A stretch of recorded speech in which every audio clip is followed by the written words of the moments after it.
में श्री राम हर्षण मैथिल सख्यपीठ धर्मार्थ सेवा ट्रस्ट न्यास के अध्यक्ष जगत गुरु रामानंदाचार्य श्री 1008 बल्लभाचार्य जी महाराज के समक्ष अन्य क्षेत्र का कार्यक्रम निरंतर प्रतिदिन प्रारंभ चलता रहता है, जिसमें गरीबों, असहाय संतों और दूर दराज से आए हुए भक्तों को प्रतिदिन भंडारे का प्रसाद बैठाकर कराया जाता है। रामनगरी अयोध्या में श्री राम हर्षण मैथिल सख्यपीठ धर्मार्थ सेवा ट्रस्ट न्यास के अध्यक्ष जगत गुरु रामानंदाचार्य श्री 1008 बल्लभाचार्य जी महाराज के समक्ष अन्य क्षेत्र का कार्यक्रम निरंतर प्रतिदिन प्रारंभ चलता रहता है, जिसमें गरीबों, असहाय संतों और दूर दराज से आए हुए भक्तों को प्रतिदिन भंडारे का प्रसाद बैठाकर कराया जाता है। इस सेवा के श्री राम हर्षण मैथिली सख्यपीठ धर्मार्थ सेवा ट्रस्ट न्यास द्वारा किया जा रहा है, जिसमें गौ सेवा, गरीबों को वस्त्र, दक्षिणा और जरूरतमंदों को आवश्यकता अनुसार उनकी मदद करता है। यह ट्रस्ट श्रद्धालुओं के सेवा भाव के लिए लगातार निरंतर कार्य कर रहा है। ट्रस्ट के अध्यक्ष जगत गुरु रामानंदाचार्य ने बताया है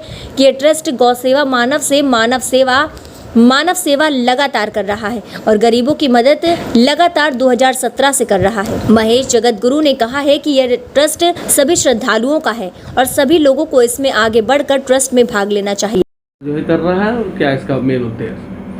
श्री राम हर्षण मैथिल सख्यपीठ धर्मार्थ सेवा ट्रस्ट ये गौ सेवा, संत सेवा, अतिथि सेवा, दीन दुखियों की सेवा, ब्राह्मण विद्यार्थियों की सेवा, बंदर सेवा, इन सब की सेवा निरंतर करता है और इस लक्ष्य को लेकर के कर रहा है कि इन सेवाओं से हमें भगवान की प्राप्ति होगी, क्योंकि जिन जिन की सेवा कर रहे हैं उनमें साक्षात भगवान हैं।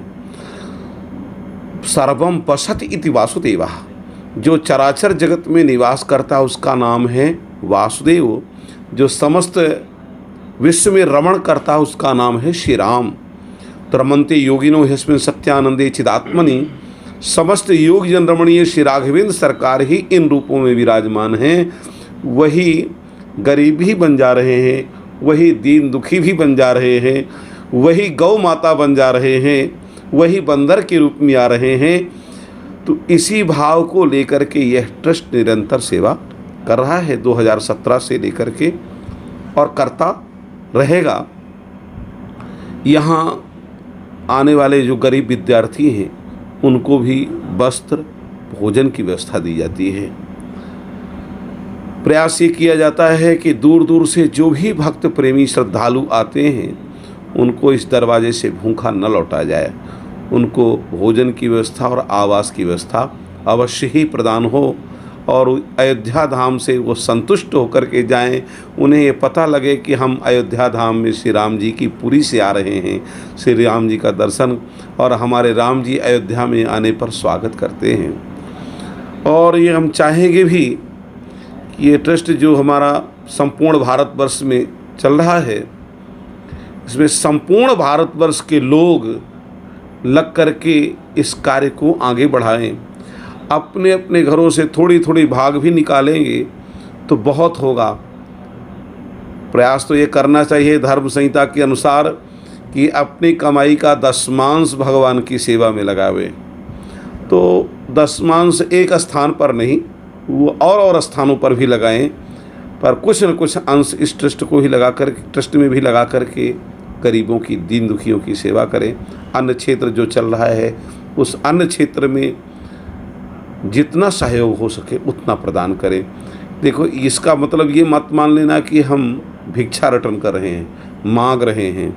हमारा मांगना नहीं है, आपका कर्तव्य है कि हम सब अयोध्या धाम में आने वाले श्रद्धालुओं की सेवा करें, दीन दुखियों की सेवा करें और गरीबों की सेवा करें। यह ट्रस्ट श्री राम हर्षण मैथिल सख्यपीठ धर्मार्थ सेवा ट्रस्ट, चारुशीला मंदिर, जानकी घाट, अयोध्या में स्थित है और यहाँ पर इसका कार्यालय है। संपूर्ण व्यवस्था इसकी अनुकूल चल रही है। खरगापुर में भी इसकी शाखा की एक गौशाला है जहाँ हजारों गायें विद्यमान हैं और पौड़ी धाम में श्री राम हर्षण मैथिल सख्यपीठ के द्वारा ही सीताराम विवाहोत्सव का कार्य चल रहा है। ये बहुत ही अद्भुत कार्य है। ऐसा विवाहोत्सव तो देखा और सुना भी नहीं गया, ऐसा कार्यक्रम वहाँ चलता है। खजुआ धाम में भी कीर्तन समैया श्री सीताराम विवाह उत्सव, वहाँ भी इन दीन दुखियों की, गरीबों की सेवा होती है। ये समझें कि इस ट्रस्ट के माध्यम से जहाँ भी संस्थाएं हैं वहाँ व्यवस्थित सेवा, और कोई आकर के देख भी सकता है कि वास्तविकता है। देखो, अपने यहाँ एक कागज़ में केवल लिखी संस्था नहीं है, भगवान की सेवा करने वाली संस्था है, और सेवा कर रही है और सेवा करती रहेगी। श्री सीताराम जी महाराज की जय। अपना नाम जगत गुरु रामानंदाचार्य, स्वामी श्री वल्लभाचार्य, श्री रामहर्षण मैथिल सख्यपीठ धर्मार्थ सेवा ट्रस्ट।